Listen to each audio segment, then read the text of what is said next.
안녕하세요. 꽃피는 봄이 오니 제게도 봄날 같은 이야기를 하고 싶네요.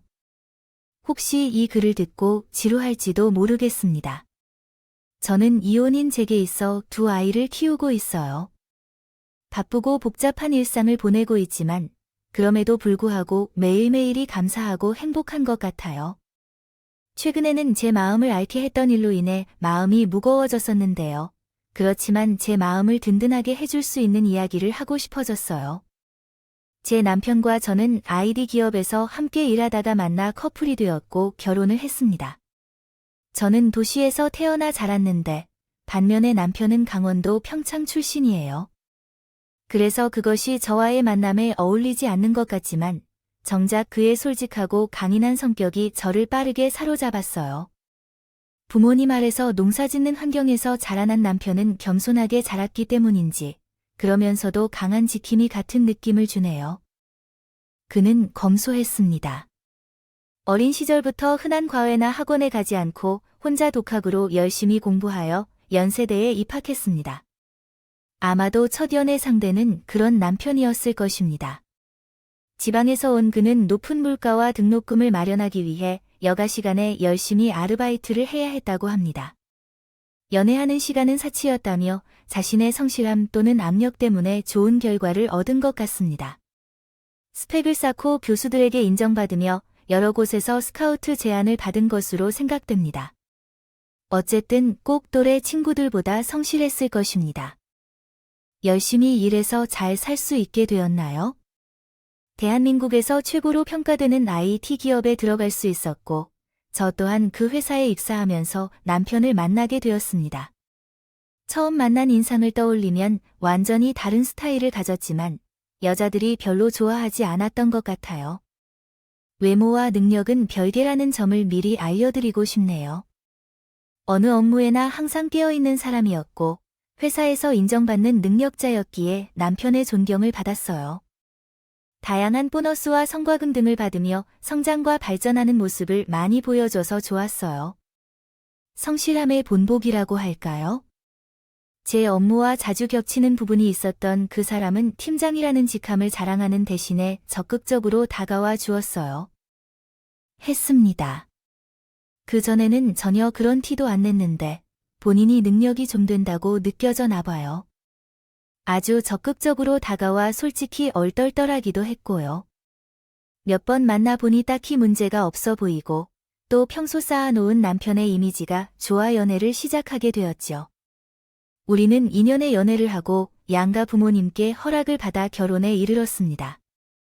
저희 둘 다 대기업에 다니고 있어서 결혼할 때도 양가에 손 벌리지 않았어요. 그 때문인지 저희는 각자 양가 부모님께 좋은 이미지를 심어드리게 된 것 같아요. 저는 결혼을 하고 너무 내세지 않으면 을 계속합니다. 안 될 것 같아 35세에 첫째를 출산했습니다. 막 출산을 하고 주변을 둘러보니 엄마들의 연령대는 다양한 것 같습니다. 대부분이 30대 초반의 초산인 경우가 많더군요. 오히려 더 일찍 출산하고 사회로 빨리 복귀하는 여성들도 많이 보여서 그런지 저도 생각이 무척 많아진 것 같아요. 출산 휴가는 짧지만 육아휴직을 연장해야 하는 건 아닐까 걱정이 앞서네요. 아기 쪽에서는 좋은 회사에서 높은 연봉으로 지내다가 금전적인 것은 떠나서 일을 쉬게 되니 앞뒤가 없이 무력감이 찾아온 것 같아요. 내면적으로는 첫 출산이 아무래도 부담스러워 보여요. 나름대로 잘 나가는 제 인생의 방향을 잡아주던 아침이 고장난 것 같은 느낌이에요. 기분이 들었습니다. 저는 산후 우울증에 시달리며 하루를 간신히 보내고 있고 복직할 때를 기다리고 있습니다. 그런데 갑자기 남편이 어느 날 저녁 집에 들어와 뜬금없는 소리를 했습니다. 내 후배 장훈이라고 하던데 나는 그와 함께 창업하려고 1년을 고민해왔고 최근에 구체적인 계획이 생겨서 말이야. 아무래도 나는 회사를 그만두어야 할 것 같은데 하루아침에 갑자기 결정을 내려 제게 통보하는 남편에게는 황당할 따름이었습니다. 그 당시에는 화보다는 일단 아이가 있어서 얼떨떨한 기분이었습니다. 한 살이 더 늦기 전에 빨리 회사를 그만두어야 할 것 같았습니다. 차려서 본 우리들은 끌어모아야 하는 게 아니겠어요. 그게 말이 쉽지. 그리고 이쪽 계통도 나도 바삭하고 든든하네요. 올해 간판을 4개나 올리려면 많이 필요하겠죠. 그런 자본이 우리한테 어디에 있나요? 어차피 사업은 내 돈으로 하는 거 아닙니까? 모르면 조용히 있어주세요. 그리고 회사에서 쌓여있는 내 능력이 아깝지 않나요? 회사에서 내 있지만 잘 다져놓고 나가면 떨어지는 콘크리트만 받아먹을 생각이라서 사는데 문제가 없어진다고요. 이렇게 이야기할 거예요. 과거에는 이런 식으로 일 그만두면서 나가서 망가진 회사 선배들을 살려냈어요. 그리고 걱정스러운 표정으로 남편에게 말해달라고 했습니다. 경영지원팀에 있던 김 과장과 박 과장 등도요. 당신처럼 생각하고 그렇게 회사를 그만둔 건데 지금은 어떻게 되었는지 잘 알고 계시죠. 그래서 갑자기 제게 화를 내면서 어디서 그런 놈들이랑 자기를 비교하냐 하며 어디서 그런 잡대기를 주신 놈들이 나를 비교해 라고 하더군요. 걘 애들은 스펙이나 인사과에서 나한테 매긴 점수 자체가 달라서 그랬다고 하더군요. 그날 남편의 속 깊은 곳에서 처음으로 본 본성 때문에 정말 실망스러웠습니다. 사람을 이렇게 차별하는 이 면적인 행동을 보니 너무 실망스러웠어요. 이 사람의 인간성에 대해 깊게 생각한 적이 없었기 때문에 결혼 전에 세심하게 살펴보지 않았던 제 잘못이라고 생각하기도 했었어요. 그들이 그렇게 말하는 것은 그들도 회사에서 인정받는 인재가 없기 때문일 것입니다. 같은 회사에서 일했던 사람들에게 왜 이렇게 차별을 하는지 궁금합니다. 사실 내가 회사에서 능력을 발휘할 때 받는 돈이 너무 적다고 생각해 본 적이 없었어요. 그런데 내가 맡은 일이 얼마나 되는지 정확히 몰랐어요. 프로젝트도 몇 개나 했는지도 모르겠고요. 어느 날 남편이 업무로 지쳐서 스트레스를 받아서 그런 것일 수도 있겠다 싶었어요. 회사에서 담당한 업무가 정말 많았기 때문에 고위직 간부에게 매일 호출을 받아가면서 일을 받아온 적도 있었습니다. 그 정도로 일을 다 했는데도 그 외의 임금은 전혀 받지 않았기 때문에 화가 났었죠. 혹시나 회사를 그만두고 싶어 하는 것인가? 그렇게 생각해봤을 때 제 경로는 한계이구나 싶었으며 저도 아이를 출산한 지 얼마 되지 않아 스스로 예민하다는 것을 느끼고 불화를 일으킬 만한 대화를 피하기로 결정했습니다. 하지만 몇 날 며칠 고민해봐도 남편과 나의 고작 30여 년 동안 회사를 차린다는 것 자체가 무리스럽게 느껴지는 것 같습니다. 또한 시댁 부모님 사정이 넉넉한 것도 아니고 심지어 시골에서 농사짓는 나이가 많으신 부모님을 봐서는 제게 남아주시는 돈을 보내드려야 하는 상황까지 생각하면 맞벌이를 해도 아이를 위한 돈을 마련할 수 있을지 애를 먹여서 실제로는 제대로 잠도 잘 수 없는 일이 많아졌습니다. 몇 시간 후 남편을 보내는 출근길에다가 붙잡았더니 다시 물었다. 진짜 해서 차릴 거야? 하니 피곤에 지쳐한 남편은 짜증스런 표정으로 대답했다. 내가 하는 일을 그대로 외부로 가져가서 회사를 세울 거고 현재 다니는 곳에서 물러날 테니 이걸로 만족해야만 해. 그러다가 실수하면 어쩌겠니 걱정돼서 물었지. 우리의 아이들도 아직 어린데 걱정이 많으니까 탈이다 믿어보라니까 내가 한 달에 1,000만 원씩 가져다 줄게. 지금 내가 가져다 주는 것의 2배라고 해서 날 보며 눈이 다 피곤해져 버렸네요. 아무리 사업을 해도 초반부터 월 1,000만 원부터 가져다 준다는 것 자체가 무리라고 생각했는데 남편이 진지하게 하는 말이 왜 그렇게 그럴싸한 건지요. 저는 당장 3개월의 육아휴직이 끝나면 복직하는 것에 아이가 너무 걱정돼 심란하기도 했어요. 혹시 남편이 매달 1,000만 원씩 가져다 준다면 아이와 함께 더 시간을 보낼 수도 있고 여유롭게 육아휴직을 더 연장할 수도 있을 테니까 아니면 회사에 다닐 필요가 없지 않을까 하는 생각에 사로잡히게 됐어요. 쉬다 보니 다시 업무에 투입되는 것이 심적으로 부담이 없어서 그런 것 같아요. 돈이 많고 여유가 있다면 현실적으로 좋은 것일 거요. 제 스펙을 위해 다른 일을 하더라도 아이를 어린이집에 늦은 시간까지 맡기고 살고 싶진 않았어요. 그렇게 남편은 어느 날 친한 후배와 함께 회사에 사직서를 날리고 야말았습니다. 나름 좋은 대학과 좋은 기업 출신인데 인맥 때문인지 회사에 들락날락하는 사람들이 꽤 많았던 것 같아요. 대기업에서 근무하면서 그동안 쌓아둔 거래 업체만 해도 수정 곳이 많았으니 그런데도 잘 뚫어도 무리가 아닐 테니까 긍정적으로 생각하기로 했습니다. 초반에는 열심히 거래처를 모시고 대접도 했고 골프도 치고 정말 밤낮으로 일했어요. 회사에서 살았던 경험이 있습니다. 하지만 처음에는 그런 말도 안 해보는 잡담에 혹해 있던 저는 얼마 지나지 않아 정말 혼내주고 싶은 마음이 들더군요. 벌써 2달째인데 10원 한 장도 통장에 남아있지 않아요. 내가 직장에 다니는 것도 아니고 사업을 하는데 몇 달이 걸리는 것은 기본입니다. 그래서 수익이 나기 시작하는 시기는 언제쯤인지 알 수 있을까요? 그걸 내가 어떻게 알아야 할까요? 못 살 것 같아요. 정말 당장 돈이 부족해 복직을 신청했어요. 남편은 그에 대해 아무 말도 하지 않고 입을 꾹 다물더군요. 몇 달이나 지나도 남편은 집에 15난장을 가져오지 못했어요. 출산 휴가를 쓰면서 희망 회로를 돌렸던 제가 육아휴직을 연장하는 것도 못하고 서둘러 복지 카드를 받게 됩니다. 남편과 나는 직장에 다니면서 저축한 돈으로 주택담보대출을 받았습니다. 대출금을 상환해야 하니 우리는 여유가 없었습니다. 제가 벌어오는 돈으로 생활을 하려고 해도 부족하여 3개월의 출산 휴가가 얼마나 짧은지 모두 아실 것입니다. 처음 몇 달은 친정 어머니께 부탁해 아침 저녁 친정을 왕래하며 아이를 데리러 가고 출근하고 반복했기 때문에 하루에 제가 자는 시간이 거의 되지 않았습니다. 그 사이에 남편 역시 회사에서 바쁘게 갈고 닦으며 지내고 있었지만 남편이 매번 돈을 가져오지 못하는 상황은 1년이 지날 때까지 계속되었습니다. 우리 집은 여러모로 힘들어서 저만큼 어렵습니다. 제가 혼자서 돈을 벌어와서 생활하고 있어요.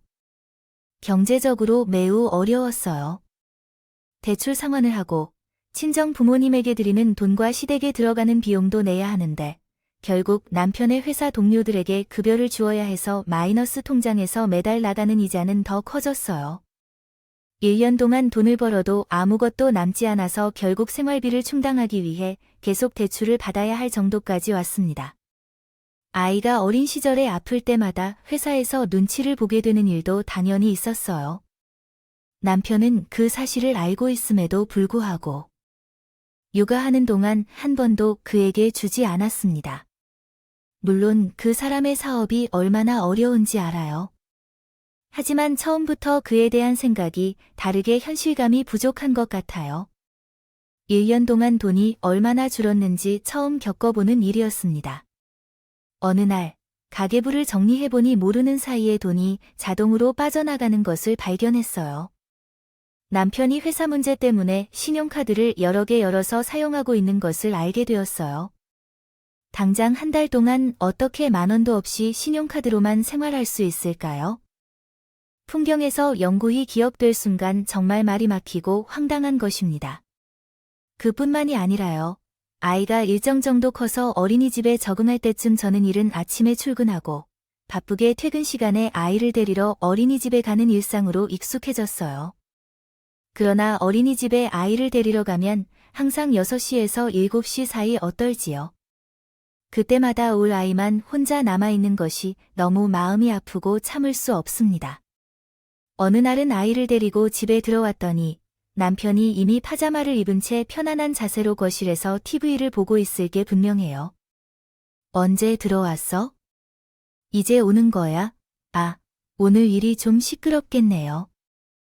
일찍 끝나서 먼저 들어왔다고 말하는데 진짜 화가 머리끝까지 올라왔어요. 그 사람은 혼자서 일하는 것도 아니고 돌이켜보면 오히려 더 많이 일하는 것 같아요. 몸이 2개라도 적을 정도로 바쁘게 지내고 있었는데 그런데도 그 사람 형편만 봐주고 있는 건 왜 그런지 참을 수 없어서 소리를 질렀어요. 회사에서 일찍 끝나면 우리의 시간도 일찍 집으로 돌아가는 것이 좋겠다는 생각은 안 해봤어요. 남편은 고개를 돌려서 기분 나쁜 표정으로 대답했어요. 어린이집에 들어가는 돈이 얼마나 필요한데 그것을 1시간이나 일찍 벌어서 어떻게 하겠어요? 본전은 뽑아야죠. 타로는 일찍 데려와야겠죠. 이렇게 말하면 정말로 생각 자체가 할 말이 없게 만들어버렸어요. 어린이집에 다니는 동안 나라에서의 지원을 받지 못하게 되어 저희 부부는 돈을 벌어 들이지 못했고 그 사실도 모른 채 살았어요. 본인 명의로 직접 돈을 벌어들이는 개념은 전혀 없었죠. 정말로 스트레스가 머리끝까지 끌어오르는 느낌이었어요. 처음에는 가정생활에 관심이 없었던 남편과의 대화가 차츰 줄어들었어요. 그날 이후로는 남편에 대한 사랑도 식어가는 것 같았어요. 육아를 바라는 것조차 포기하고 살기로 마음먹었죠. 아무도 망하면 안 된다는 법은 없는 것 같았어요. 결국 어딘가에서 더 나은 투자를 받기 시작했죠. 통장에 드디어 사장 몫으로 돈이 들어오는 거야. 얼마 전에 그동안 못 가져왔던 월급이 꽂힌 거 봤어. 이제 안정적으로 바뀌어 갈 거야. 내가 뭘 했어. 월 1,000만 원은 아니어도 회사 다닐 때처럼 월급 정도는 몇 달 가져오더라고요. 1년 반 정도가 지나자 남편의 회사가 조금 안정적으로 변해가는 거야. 그동안 고생 많았어. 혼자 육아하고 벌어다 주는 게 내가 좀 민폐였지. 생각보다 호기롭게 시작했는데 세상이 그렇게 호락호락하지 않더라. 아이면 돼 알아주니까 됐어. 사장이라고 말하기엔 아주 작은 회사지만 1년 반 만에 받아보는 남편의 월급은 감지덕지였어요. 그간 쌓인 육아 스트레스에 고생한 게 하루아침에 풀릴 리가 있나요? 그날 이후로 조금씩 사회가 완화되었던 것 같아요. 얼마 지나지 않아 액수가 어마어마했던 마이너스 통장도 금세 해결되고 또 집담보로 잡은 대출금도 순식간에 해결돼 버렸어요. 사람이 얼마나 간사한지 밥을 빚이 없애니까 또 내지는 생각이 드는 겁니다. 아직 사용하지 않아 앞구어받는 육아휴직이 떠올랐어요. 아이와 함께 지내고 싶은 마음에 고민하던 찰나 우리에게 마침 둘째가 찾아온 겁니다. 여보, 차라리 잘 됐어. 그동안 많이 고생도 했고 첫째 육아휴직은 아직 안 썼잖아. 그것은 둘째 아이가 나오면서 출산 휴가를 연달아 쓰면 돼요. 회사에서 내 자리가 없어진다고 갑자기 당황스러울 거예요. 그래도 둘째를 낳고 육아휴직까지 1년 쉴 수 있잖아요. 복직하고 싶으면 그때 해도 되고 안 하고 싶으면 하지 마세요. 이렇게 말하는 건 엄청 대수롭지 않게 생각하는 거예요. 솔직히 좀 흔들렸어요. 배가 부르고 등이 따뜻해지니까 또 아이에게 못해준 게 생각나서 마음이 무겁기도 해요. 결국 스스로에게 조금 여유를 주기로 생각하고 출산 휴가와 육아휴직을 함께 사용하기로 했습니다. 회사가 기업이라 그런지 복지가 잘 되어 있어서 사실 부담스러운 게 없었어요. 힘들었던 일을 겪고 나니 세상이 더 밝게 보이네요. 보이는 것 같습니다. 그 사이에 남편의 회사는 시간이 조금 지나니 연매출이 75억을 넘기 시작했습니다. 성장세가 빠르게 이어지는데 속도가 정말 빠르다는 것을 느끼고 있었습니다.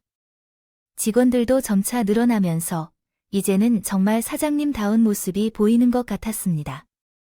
말 단지 권면을 할 때는 직접 나서지도 않는 모습이 한편으로는 어느 성공적인 기업가처럼 보이기도 했지만 그런 사이에 남편도 배부르고 편안한 삶에 대한 회의가 드는 듯 했습니다. 어느 날부터 다시 집안에 소홀해지기 시작했고 외박이 빈번해지고 골프 모임도 자주 참석하게 되었으며 더군다나 2박 이상의 외박도 했다고 합니다. 일이 너무 잦아지는 것을 느꼈어요. 회사가 바쁘다는 것을 이해하기 시작했어요.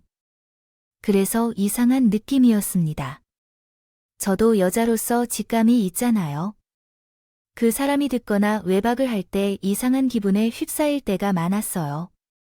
남편이 술에 엄청 취해 새벽에 들어온 날에는 셔츠에 묻은 립스틱 자국이 있었거나 어디서도 맡아보지 못했던 호텔 어메니티였습니다. 집에서 사용하는 샴푸나 린스 향기가 아닌 것이었어요. 또한 결정적으로 정말 술에 심하게 취해서 들어온 날이었어요. 구토까지 해 바지를 빨려고 주머니를 뒤져보다가 그곳에서 평소에 가지 않았던 곳에서 발견했어요. 현금과 영수증이 나왔어요. 영수증을 자세히 보고 영업점의 이름을 확인하려 했더니 상하기도 해서 검색했더니 여성들을 대접하며 술을 마시는 그러한 의미 있는 장소인 것 같았어요. 그런데 이상하게 오늘의 날짜가 아닌 다른 날짜가 적혀 있더라고요. 영수증에 찍힌 날짜를 떠올려 보니 남편이 대학 동창 부모님의 부모님과 함께 집을 떠나 외박을 했던 날이었던 것 같았어요.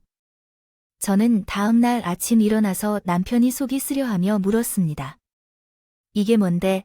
라고 하며 식탁 위에 영수증을 보고 파보았어요. 처음에는 별 다를 것 없이 대답했지만 영수증 내용을 보고 깜짝 놀라는 얼굴을 하고 말했어요. 아, 우리 영업을 담당하는 직원들이 거래처와 상대한다고 하여 접객을 한 건가 봐. 비용 처리해달라고 요청한 것을 내가 조사 중이라고 말할 것이다. 술집에 가서 여성 직원들과 함께 접대를 하고 있나 봐. 요즘 세상에는 어떻게 된 거야? 회사에서 비용 처리를 해준다고 해서 내가 말했던 것처럼 확인 중이라고 하겠어. 전에는 회사 다닐 때 거래처와의 영업 경험이 없었는데 우리도 거래처와 상대했었잖아. 그때에도 술집에 가서 여성과 함께 술을 마시거나 접대한 적은 없었고 그런 사례도 없었어. 도대체 어떤 수준의 직원들을 채용해서 이런 일이 벌어지는 거야? 내가 혼자 회사를 운영하는 게 아니잖아. 여기서 함께 일하는 사람들이 있어야 하잖아. 내 마음대로 사사건건 그렇게 되나요? 9시 아침부터 짜증나게 피곤해서 죽겠는데라며 오히려 적반하장으로 나오면서 저도 너무 밀어붙여 화를 냈던 것 같습니다. 제가 주춤거리면서 그 일은 넘어갔어요. 하지만 그럴싸한 변명에 속아 넘어간 것도 한 번, 그 후로 남편의 이상한 행동은 계속되고 있습니다. 결정적인 건 제주도 출장이 있는 날이었어요. 그날은 태풍도 불어서 비행기가 결항되는 일이 많았어요. 제주도에 잘 도착했다는 남편의 문자가 왔었는데 이것이 이상했습니다.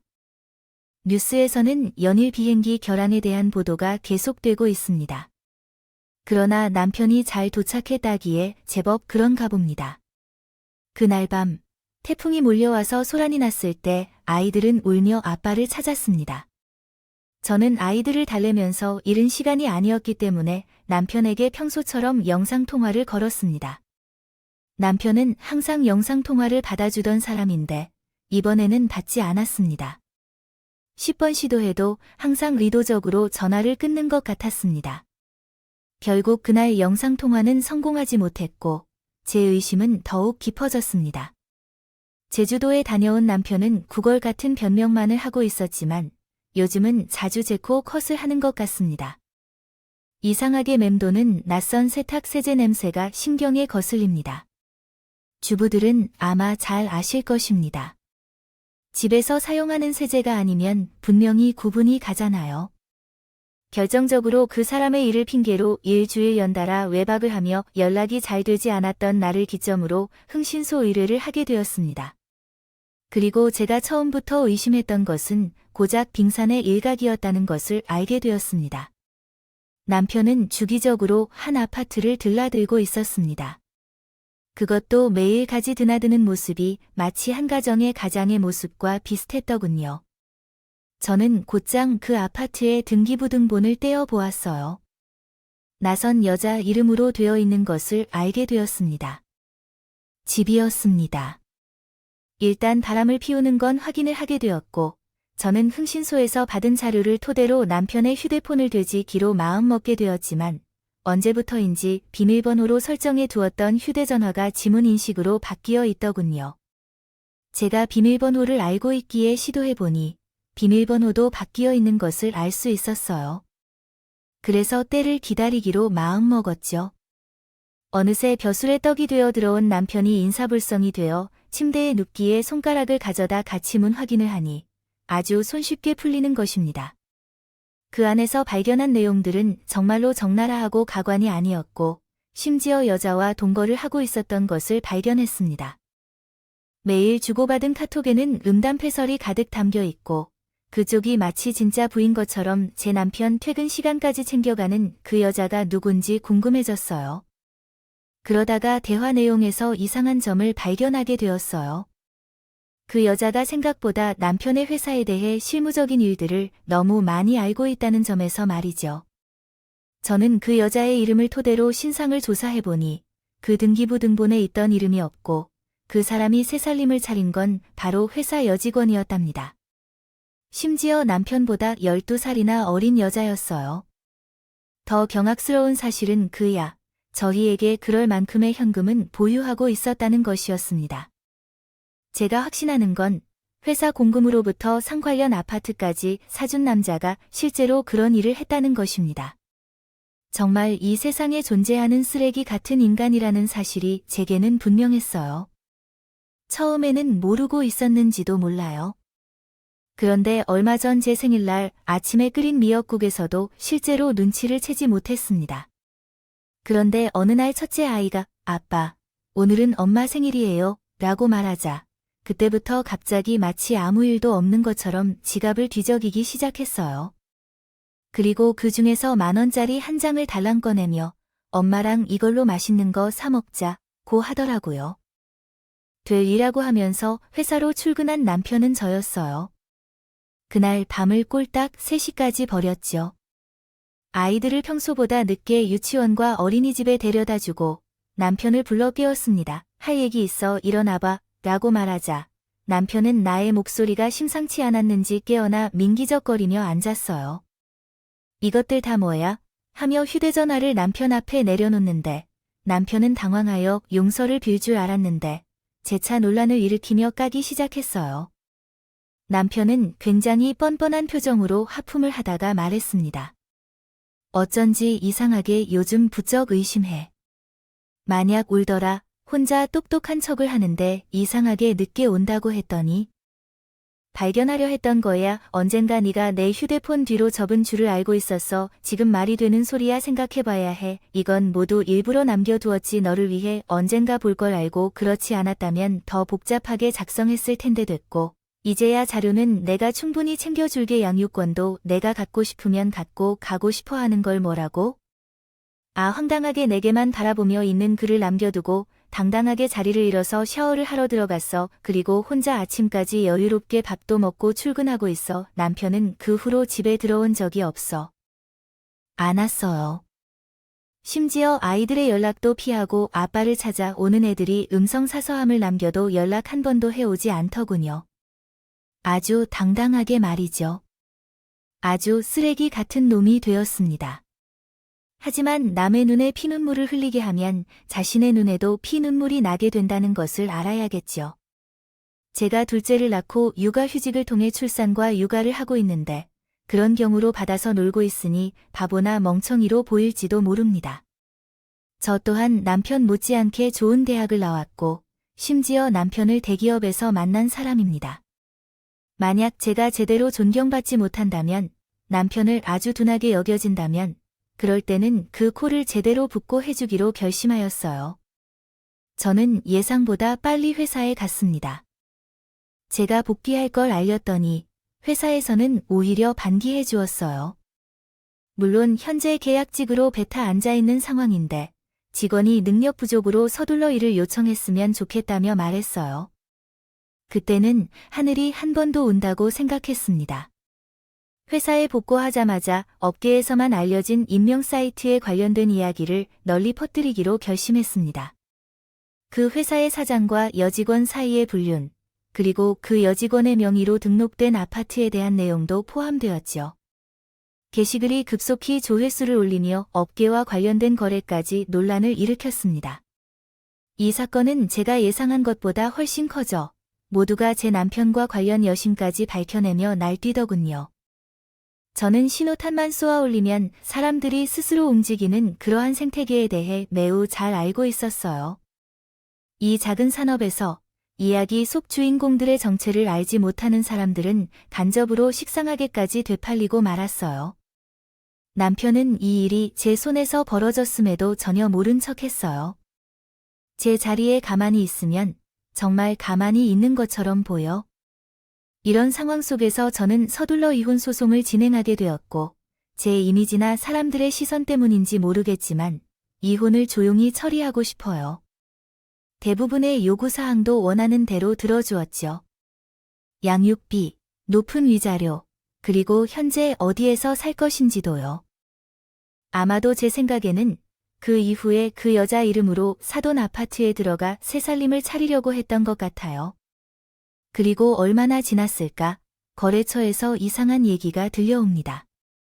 그 상간녀 자신 명의로 된 아파트를 팔아치우고 잠수탄 지 오래라고 하는군요. 회사 사장이 여자를 찾아 사랑까지 풀어 눈에 상심지까지 켜고 돌아다닌다는 것입니다. 저는 믿기 어려운 얘기인데 일전에 창업할 당시에 친했던 남편 후배에게 연락을 했어요. 그리고 귀함할 수밖에 없는 얘기를 듣게 되었습니다. 말도 안 돼요. 회사에 안 나온 직원 해임됐다 해요. 그 여자 앞에서는 공금으로 아파트를 샀단 것이 들키자 회사가 한번 발칵 뒤집혀졌고요. 아마 사장 자리에서 이런 일을 물론 알아야 할 것 같아요. 분위기가 찜찜해요. 더구나 알고 보니 그 상간녀는 이미 다른 남자와 관계가 있었다는 거예요. 아마 그들이 일부러 사장에게 들킨 것 같아요. 그런 애들이 뭐라고 해? 꽃뱀 그 아파트는 자기 명의라서 문제 없잖아요. 라며 물건 팔고 행적이 묘안하다는 말도 했어요. 천벌을 받은 거죠. 나는 그 이야기를 듣자마자 코웃음을 쳤어요. 그럼 이렇게 뻔뻔하게 가정이 있는 남자가 세 살을 키워가며 살림 차리고 그것도 여럿이 함께 열심히 일해내길래요. 회사의 자금을 이용해서 상간녀의 명의로 아파트까지 사놓았고 삶이 편할 줄 알았습니다. 그 이후 서둘러 이혼을 진행해 위자료를 받았고 이후에는 자책하며 살아왔습니다. 그리고 얼마간의 시간 동안은 그 일을 잊고 자녀들과 행복하게 지내기로 했습니다. 심지어 자녀들이 조금 커져서인지 그런 일에 대해 어려워하지 않는 것으로 보아주셨고 이제는 회사에서 일을 열심히 하여 자녀들도 엄마가 능력이 정말 좋다고 생각하는 것 같습니다. 회사에서 좋은 팀원들을 만나 삶이 훨씬 나아졌고 이후의 삶이 그다지 우울하지 않고 좋았습니다. 그러나 폭풍전은 아직 오지 않았다고 말씀드려야 할 것 같아요. 남편이 돌아갈 곳이 없었던 지점이 정말 놀랍습니다. 끔찍한 일이지만 제 회사 앞으로 오는 사람이 있습니다. 제 사정을 유일하게 알고 있는 남자 동료가 있었어요. 그 사람이 먼저 제 남편이 회사 앞에서 서성거리는 것을 발견했다고 알려줬고 함께 걱정해주는 일이 자주 생기곤 했죠. 찾아올 때마다 드리는 핑계는 상상도 할 수 없을 정도로 이상했어요. 아이들이 보고 싶다거나 한 달에 한 번은 가족끼리 식사를 하자는 등의 말이었죠. 대한민국에서도 이 정도로 정상이 아닌 사람은 없을 것 같았어요. 그가 자꾸 저질렀던 일들은 하나도 생각이 나지 않는 것 같아요. 어떻게 해야 할지 모르겠어요. 전 남편을 회사 앞에서 찾아왔던 분도 있었는데 정말 골치 아린 문제입니다. 이 사람이 완전 미친 놈인데 이 문제를 해결하기는 어렵네요. 해야 하지만 특별한 방안을 찾아야 했어요. 남편이 성미가 강해서 그런지 자신이 원하는 것을 얻을 때까지 끈질기게 밀당하는 성향이 있거든요. 저는 직장 동료와 함께 머리를 맞대고 해결책을 찾기로 결심했습니다. 혹시 이 생각은 어떠세요? 저가 남자친구인 척을 해주어서 퇴근 시간에 맞춰 그런 모습을 보여주는 것도 괜찮지 않을까요? 안 돼요. 그렇게 되면 안 돼요. 그래도 괜찮을 거예요? 만약 그렇게 하는데 여자친구라고 하면 어떻게 하세요? 기분이 상할 거예요. 게다가 제가 여자친구에게 먼저 물어봤는데 기꺼이 허락받았거든요. 결국 우리는 결혼할 사이라 서로 존중과 이해, 관계가 매우 깊거든요. 상황을 설명하면 이해해 줄 거예요. 비싼 넥타이까지 골라주어 달라고 하면서 본때를 보여주라 한다는 말씀인가요? 저는 오히려 진지하게 말하는 겁니다. 그분은 여자를 만나 살림을 차렸는데 저는 모르게 파격적인 방법으로 손을 들었습니다. 생각해보니 이제 와서 제가 다른 남자를 만나는 것은 이상하지 않은데요.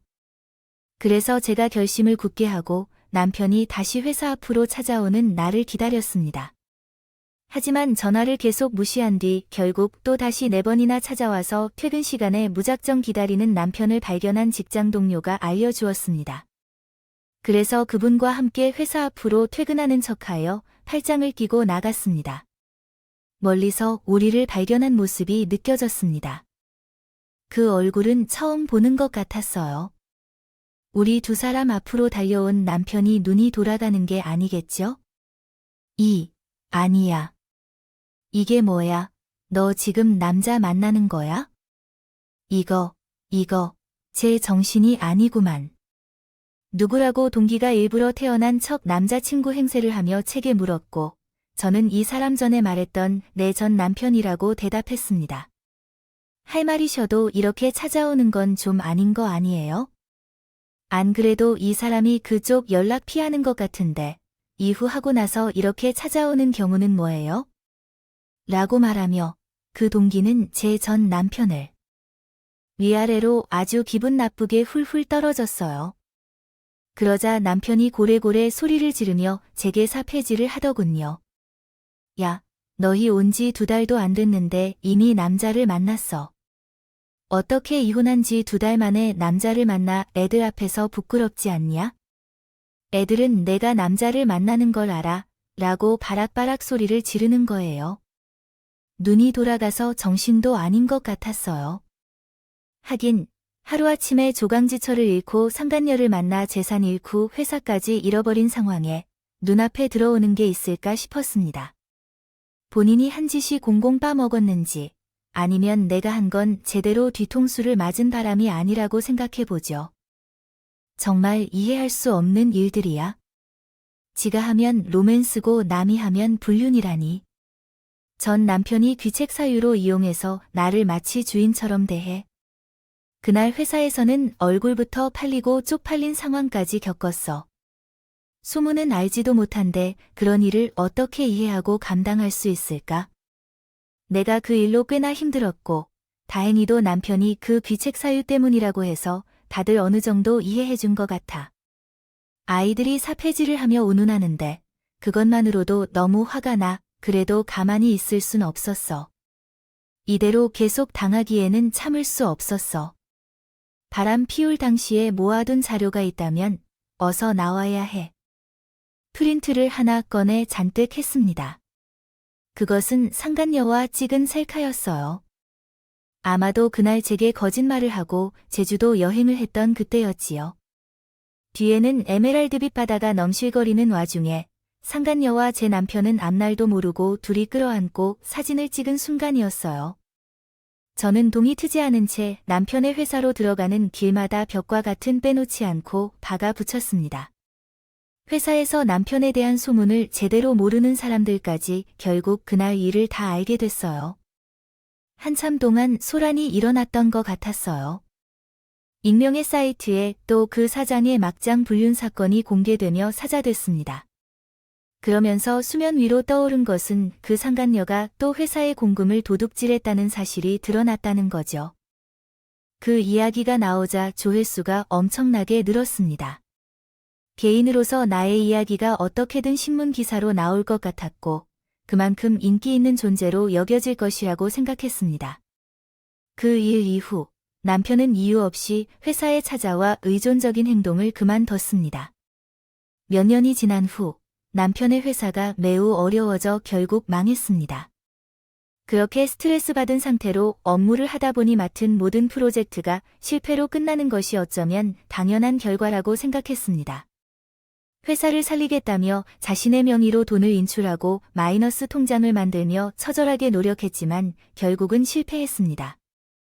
그때와 현재의 차이는 당시 제가 매우 열정을 쏟아부었던 것 같습니다. 벌어 그 사람 뒷바라지를 해줘다는 거예요. 지금은 아무도 그 사람 곁에 없다는 거고요. 저희가 살던 아파트는 애초에 처분했고 혼자 살아본다고 얻은 오피스텔 빼고 그나마 볼 증금까지 회사에 도움 없다고 하더라고요. 그리고 원룸으로 이사를 해 길바닥에 나앉게 직전까지 갔다는 소리를 듣고 제 속이 얼마나 후련했는지 모르겠어요. 투자자들이 매일 찾아와 남편 멱살을 잡아 흔든다는 말이 맞아요. 역시 쉬는 존재가 있다고 느꼈어요. 제가 겪은 이야기가 어떠셨나요? 저는 비록 이런 일을 겪고 싱글맘이 되었지만 눈에 넣어도 안 아플 사랑하는 아이들이 있기 때문에 별로 외롭지 않더라고요. 나쁜 사람들은 꼭 벌을 받게 되어 있어요. 사람의 마음에 칼을 꽂으면 그 사람 등에 더 큰 칼이 꽂히는 것이 당연한 일이라고 생각되지 않나요? 측근들에게 맹목적이라고 말씀하고 닭을 쫓던 것이지만 지붕을 쳐다보는 것을 보니 얼마나 웃긴지 모르겠습니다. 아이들과 함께 더 희망찬 내일을 보내는데 힘을 내고자 합니다. 글을 짧게 쓰려 했더니 횡설수설하게 되었지만 들어주신 모든 분들께 감사드리고 복 받으세요. 음악